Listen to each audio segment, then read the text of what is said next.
Akhir-akhir ini kita disuguhkan fenomena tindakan kekerasan yang dilakukan remaja dan bahkan anak di bawah umur.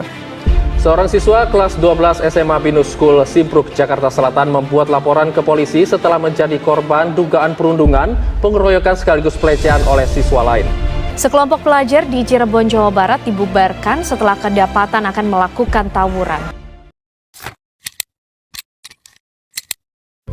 Dekadensi moral yang terjadi pada generasi muda kian meresahkan.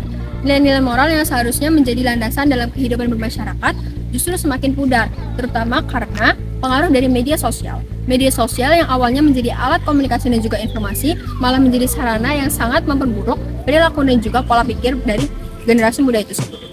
Seperti yang kita lihat di awal video ini, bahwa kita memaparkan beberapa klip video dan juga berita-berita. Nah, dari klip-klip video dan juga berita itu kita bisa melihat bahwa dekadensi moral yang terjadi pada generasi muda di Indonesia ini sangat memprihatinkan. Pengguna media sosial sendiri dari kalangan mahasiswa ini mencapai 98,1% dari seluruh total mahasiswa yang ada di Indonesia. Ini merupakan berdasarkan penelitian dari APJII pada tahun 2022.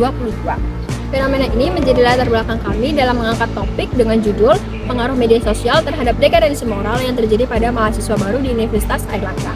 Nah, sebelum kita melanjutkan ke videonya, mari kita berkenalan dengan anggota-anggota dari kelompok 8 terlebih dahulu.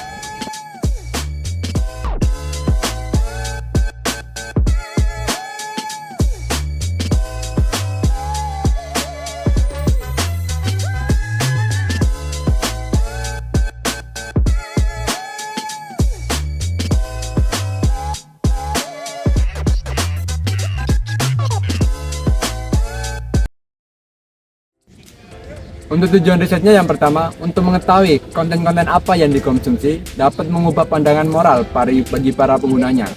Lalu yang kedua, untuk mengetahui bagaimana hubungan antara penggunaan media sosial dengan tingkah laku atau cara berinteraksi mereka di dunia nyata secara langsung. Lalu yang ketiga, untuk mengetahui hubungan antara penggunaan media sosial dengan penurunan prestasi akademik mereka. Karena kami menemukan banyak sekali studi kasus penurunan prestasi akademik akibat penggunaan media sosial yang berlebihan atau tidak bijak. Lalu untuk metode risetnya sendiri, kami menggunakan pengumpulan data berupa Google Form dan juga wawancara secara langsung yang kami lakukan di area kampus A, kampus B, dan kampus C Universitas Airlangga. Karena target penelitian kami adalah mahasiswa baru Universitas Airlangga yang kami lakukan dalam periode November 2024.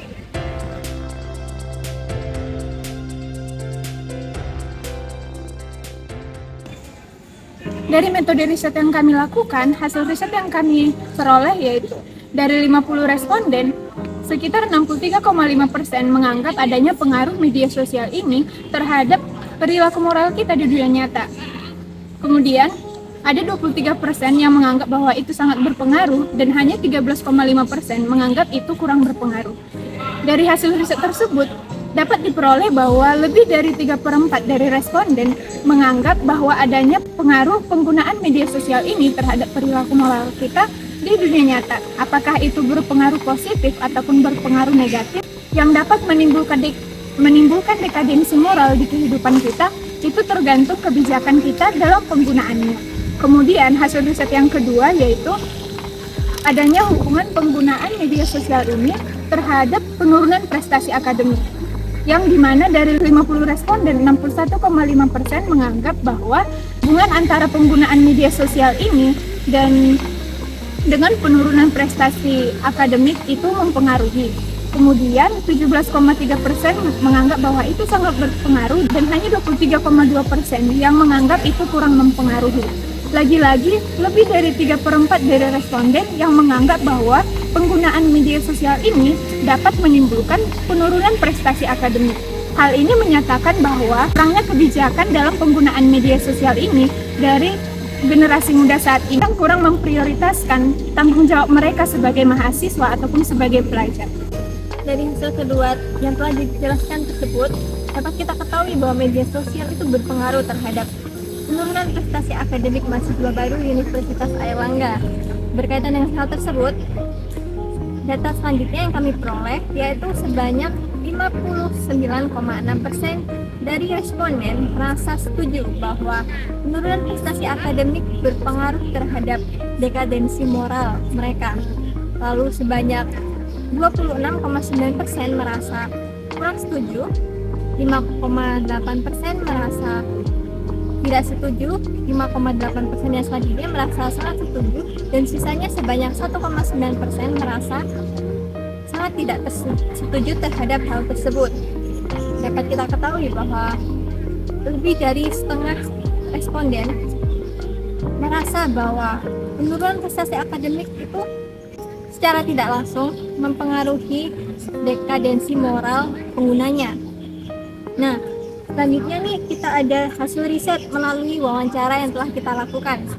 Hasil riset yang kami lakukan terhadap 20 responden mendapatkan data bahwa sebanyak 90% responden merasa bahwa penggunaan media sosial mempengaruhi cara berinteraksi dengan orang lain di kehidupan sehari-hari. Dan sebanyak 10% sisanya merasa tidak terpengaruh akan hal tersebut. Nah, faktor-faktor yang memengaruhi terjadinya dekadensi moral ini akibat penggunaan media sosial. Yang pertama karena adanya kecanduan gadget. Kemudian yang kedua adanya pengaruh dari lingkungan sekitar. Nah, ada lagi Kak Selin? Wah, pastinya ada lagi dong faktor yang lainnya, yaitu faktor gangguan berpikir dan kurang bijaknya pengguna menanggapi media sosial. Nah, yang terakhir nih Lin, Ini pastinya yang lagi rame-ramenya nih, yaitu FOMO. Kesimpulan yang bisa kita dapatkan adalah media sosial memiliki dua sisi. Jika dimanfaatkan dengan bijak, media sosial dapat memperkuat kesadaran sosial kita. Tetapi di sisi yang lain, penggunaan yang tidak terkontrol bisa membawa dampak yang sangat buruk, seperti tekanan sosial, kecemasan, hingga penurunan prestasi akademik.